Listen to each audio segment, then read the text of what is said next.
Hola, saludos. Esta semana, el miércoles por la noche, el Banco Mundial dio a conocer su última lista, su último informe Doing Business, haciendo negocios, por supuesto, de la edición 2012, y uno de sus co-desarrolladores de este informe, Jean-Michel Lovet, él es especialista en desarrollo del sector privado del Banco Mundial, está con nosotros para hablar de esto. Jean-Michel, muchas gracias por estar con nosotros.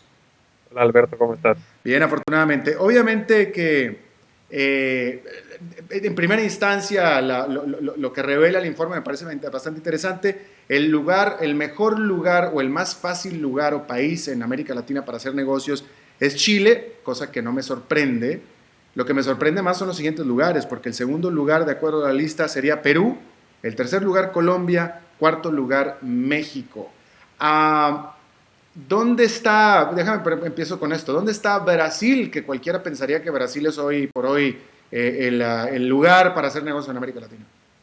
Brasil se encuentra en la posición 126 de este año, pero es importante antes de empezar a hablar de Brasil el explicar qué mide exactamente el informe Doing Exacto. Business. El informe Doing Business tiene como objetivo medir la regulación que se aplica a la pequeña y mediana empresa. Entonces, claramente el objetivo del informe es medir cómo se aplican las reglas al pequeño y mediano empresario local. Y el asunto que siempre sorprende es Brasil, porque Brasil es un gran mercado con excelente capacidad, con mano de obra, con todo lo necesario muy atractivo para la inversión extranjera. Las dificultades que el pequeño, mediano y empresario se enfrenta en Brasil son distintas a las dificultades de un inversionista extranjero. El inversionista extranjero dispone del capital para lidiar con burocracia, etcétera. En cambio, el pequeño y mediano empresario no lo puede y hay muchos procedimientos todavía, existe dificultades y por la estructura del país hay que ver. Nosotros medimos la ciudad de Sao Paulo. La ciudad de Sao Paulo es una de las ciudades más grandes, con una cantidad de habitantes enorme. Entonces, por ejemplo, crear una empresa, el trabajo del registro de compañías de Sao Paulo es mucho más grande si lo comparamos al registro de Río de Janeiro. Entonces, esos son elementos. Y la estructura del país, que es un país federal, entonces el empresario tiene que enfrentarse a la municipalidad, tiene que enfrentarse a la autoridad federal, a distintos ministerios. Entonces, todavía hay dificultades que, obviamente, en los zapatos de un pequeño empresario son muy distintas a las de un empresario grande de una multinacional. Ahora, obviamente, de lo que yo estaba hablando al principio, al mencionar los tres primeros o cuatro primeros lugares, me refería yo a América Latina. Tú cuando mencionas que Brasil es el lugar 126, te refieres en el mundo. El mundo, exactamente. Así es. En América Latina, después de Chile, Perú, Colombia, México, ¿quién le sigue? Esa es una muy buena pregunta. Estamos viendo que, sobre todo, son los países que más han mejorado. Todavía Brasil no está entre los primeros Eh, del y clasamiento. bueno, y en ese sentido, de nuevo, porque no me sorprende que Chile sea el lugar de donde sea más fácil hacer negocios en América Latina, los otros países sí me sorprende un poco más. Entonces, ¿pudieras comentar acerca de en qué sentido es más fácil para un local abrir un negocio en Perú que para su local en Brasil? Y de nuevo, hablando sobre el gran crecimiento que ha tenido Brasil y la gran atención de negocios que ha tenido Brasil. Efectivamente, solamente para leerte un poco de números, para ir concreto a lo que hemos encontrado este año. Por ejemplo, para crear un negocio en Perú toma 5 procedimientos, Mm. hablando claramente del proceso desde la creación hasta que registro mis empleados y tengo todas mis licencias para operar. Entonces son 5 procedimientos, 26 días y un costo de 11% del ingreso nacional per cápita. Comparemos a Brasil, ¿cuánto nos toma hacerlo en Brasil? En la ciudad de Sao Paulo, claro está. Tenemos que tomar 13 procedimientos en Brasil, 119 días y un costo de 5.4% del ingreso nacional per cápita. ¿Cuáles son las diferencias que vemos? Perú, por ejemplo, o Colombia han puesto en marcha plataformas en línea para creación de empresas. Por ejemplo, entonces, en vez del empresario tener que ir a hacer cola en el Ministerio de Industria, ir al registro de compañías, ir a la administración fiscal a obtener una certificación, digamos, del el IVA, su número de IVA o su número de identificación fiscal, todo lo pueden hacer en una ventanilla única, sea bajo el mismo techo en donde están rejuntadas todas estas instituciones, o se lo puede hacer en línea también. Entonces, esto facilita los procedimientos Claro. y en vez de perder tiempo haciendo cola en distintos lugares, uno puede hacerlo muy rápido a través del Internet o en Ujú. línea.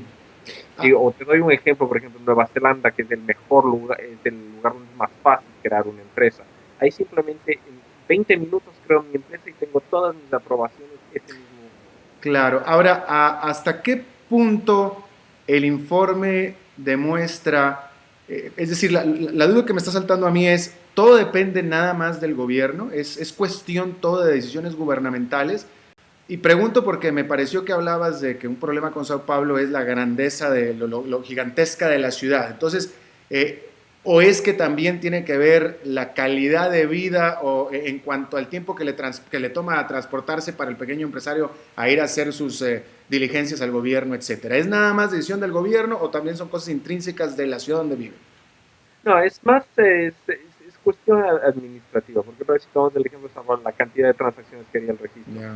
Es, ¿por qué medimos esto? Digamos, es porque está todo en manos de los gobiernos, del agilizar los Mm. procedimientos administrativos, si es necesario cambiar las leyes, modernizar sus leyes para facilitar el clima de negocio, todo está en manos de los gobiernos. Obviamente, en algunos casos, por ejemplo, el ejemplo es de la ventanita única, de portal internet, son infraestructuras, pero todavía está en manos Y, de los gobiernos de facilitar y el tema. ¿Y cuál es el principal impedimento? ¿Por qué un gobierno que dice estar a favor de los negocios y que está interesado en que la gente trabaje, porque todos los gobiernos dicen lo mismo, no todos avanzan en el mismo, con la misma rapidez para darle la bienvenida a los nuevos negocios? Entonces, la pregunta es, ¿qué es lo que les impide? Si todos quieren el mismo objetivo, ¿por qué unos no pueden hacerlo tan rápido como otros o de hecho no avanzan? Eso es muy buena pregunta, pero si vemos, no sabría decirte por Brasil, pero sé como por qué fue interesante esto en Colombia o en Perú. Ajá, Es simplemente los países están buscando maneras de generar empleo.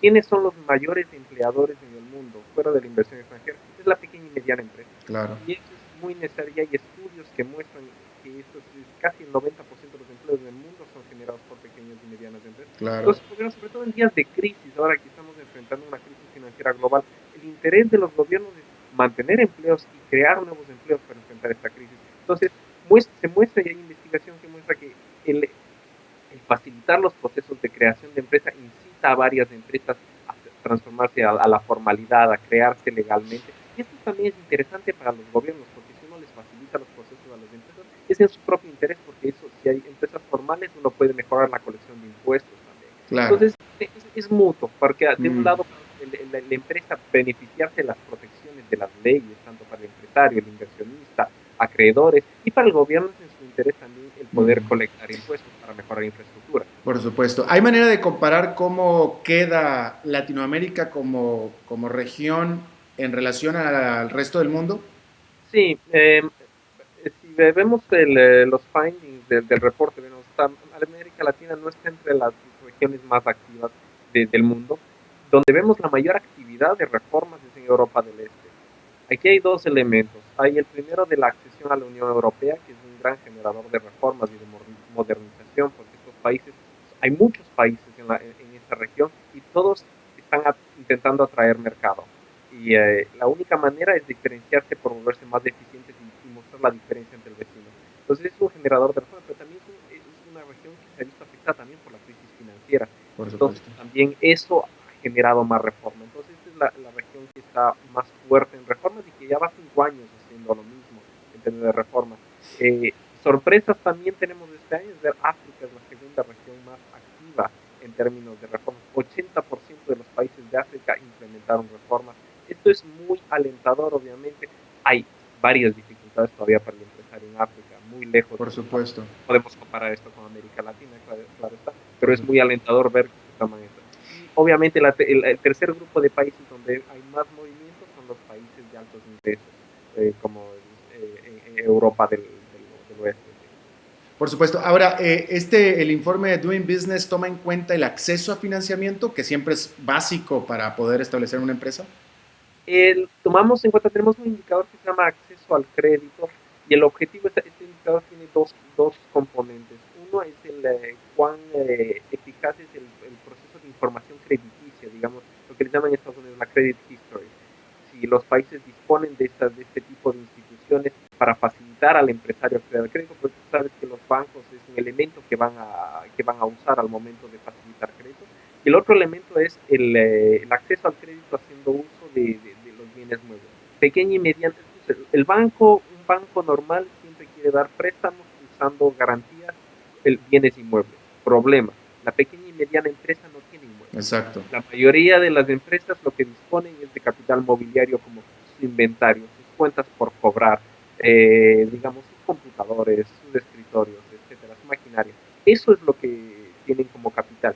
Y si los países no aceptan eso como garantía para facilitar el crédito, hay dificultades. Entonces es un elemento que medimos. Y para darte un ejemplo, este año Chile ha tomado una gran iniciativa en esta área. Vemos que esto le ha ayudado mucho a mejorar a Chile en su ranking.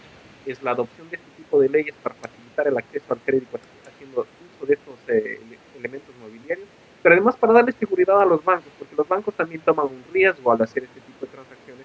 Ha creado un registro de garantías mobiliarias en los cuales los bancos pueden registrar estas prendas y garantizarse que serán pagados o que si en caso de no pago pueden recuperar esto. Claro. Entonces, son cosas que facilitan y que ayudan a la pequeña y mediana empresa y sobre todo generar empleos es lo más importante. Por supuesto. Y por último, ya para terminar y de manera rápida, por favor, ¿hay alguna relación directa entre la facilidad, las reformas para facilitar la apertura de pequeñas empresas a las pequeñas empresas que de hecho se comienzan a abrir? Es decir, siempre hay una relación directa en cuanto al número de empresas que empieza a responder a estas reformas. Mira, tenemos evidencia muy concreta. Le voy a citar dos ejemplos. El primero, en México. México ha estado el país federal. Se implementaron reformas desde 2005 para facilitar la creación de empresas en distintos estados. Entonces, en los estados que implementaron estas reformas se vio un crecimiento de un 5% de más empresas registradas y también se vio un incremento obviamente de plazas de empleo. Y algo más interesante es que gracias a la competencia que se creó de estos nuevos entrantes, hubo baja de precios. Claro. Y en Colombia tenemos evidencia también que después de la creación de estos portales únicos, ventanillas únicas para creación de empresas, se vio también un incremento de más del 5% en el número de registros de empresas. Interesante. Jean-Michel, ¿dónde puede la gente tener acceso a los resultados de este estudio? Están todos disponibles en el www.doingbusiness.org. Doingbusiness.org. Jean-Michel Lobet, especialista de desarrollo sector privado del Banco Mundial, te agradezco muchísimo tu disposición y tu tiempo para hablar con nosotros. Muchísimas gracias, Alberto. Hasta la próxima. Próximo.